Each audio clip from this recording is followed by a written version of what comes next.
ایک صاحب پوچھتے ہیں کہ نیٹ کے اوپر جو غیر اخلاقی ویڈیوز ہیں کیا وہ دیکھنا حرام ہے؟ اگر حرام ہے تو اس کی دلیل کہاں پر موجود ہے؟ میرے بھائی، اس طرح کی ویڈیوز دیکھنا، غیر اخلاقی ویڈیوز دیکھنا، یہ بالکل حرام عمل ہے۔ اس کی دلیل قرآن مقدس میں موجود ہے۔ اللہ تبارک و تعالی ارشاد فرماتے ہیں قُلْ لِلْمُؤْمِنِينَ يَغُضُّوا مِنْ أَبْصَارِهِمْ وَيَحْفَظُوا فُرُوجَهُمْ، ایمان والے لوگوں سے کہہ دیں کہ اپنی نظر کو جھکا کر رکھیں۔ جب وہ کسی کا چہرہ نہیں دیکھ سکتے تو کسی کی اعضائے مخصوصہ کو کیسے دیکھ سکتے ہیں؟ یعنی بالکل حرام عمل ہے۔ اس طرح مومنات کو حکم دیا گیا کہ اپنی نظروں کو جھکا کے رکھیں۔ جب وہ کسی کا چہرہ نہیں دیکھ سکتی تو کسی مرد کی اعضائے مخصوصہ کو کیسے دیکھ سکتی ہیں؟ اور آپ صلی اللہ علیہ وسلم کا فرمان ہے کہ کوئی مرد کسی مرد کی عورت اس کی شرمگاہ کو نہ دیکھے، کوئی عورت کسی عورت کی شرمگاہ کو نہ دیکھے، اس سے منع کیا گیا ہے۔ مسلم شریف کی روایت ہے۔ اور آپ صلی اللہ علیہ وسلم نے دو مردوں کو ایک ہی کپڑے میں سونے سے منع کیا۔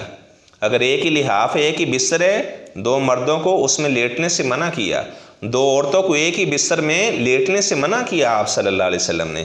جب آپ کے بچے 10 سال کی عمر کو پہنچ جائیں تو ایک بستر میں ان کا لیٹنا منع ہے۔ آپ نے فرمایا کہ وہ بچوں کے بستر علیحدہ علیحدہ کر دیے جائیں جب وہ بچے 10 سال کی عمر کو پہنچ جائیں۔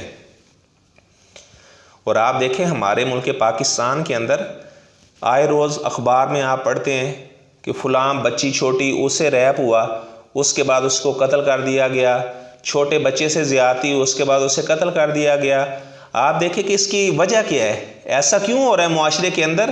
یہ غیر اخلاقی ویڈیوز کی وجہ سے اس طرح کے معاملات بن رہے ہیں۔ تو یہ تو حکومت کو چاہیے کہ وہ نوٹس لے اور ایسی جتنی بھی ویب سائٹس ہیں ان کے اوپر پابندی عائد کی جائے، تاکہ ہمارا جو ملک پاکستان ہے یہ امن و امان کا گہوارہ بن جائے، اس طرح کا کوئی واقعہ سامنے نہ آئے۔ آئے روز کبھی کہاں پر چھوٹا بچہ قتل ہو رہا ہے، کبھی کہاں پر چھوٹی بچی قتل ہو رہی ہے، اس طرح کے معاملات۔ ایسے تو جو جاہل قسم کے مشرکین مکہ تھے اس طرح کے کام تو وہ بھی نہیں کیا کرتے تھے۔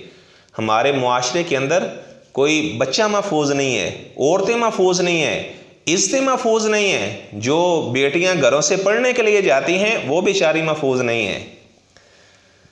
تو ایسے آدمی کا اخلاق تباہ ہو جاتا ہے، اس کی نظر میں حیا نہیں رہتا، وہ آدمی آوارہ ذلیل ترین ایسا آدمی ہے جو اپنی نظر کو آوارہ کرتا ہے۔ ایسی عورت ذلیل ترین ہے جو اپنی نظر کو آوارہ کرتی ہے، جس کی آنکھ میں حیا نہیں ہے۔ اور ظاہری بات ہے جب حیا نہ رہے تو پھر ایمان بھی نہیں رہتا۔ وہ ایک نوجوان جو انٹرنیٹ کے اوپر بیان کرتا ہے، حماد صافی، بہت اچھے اس کے بیانات ہوتے ہیں۔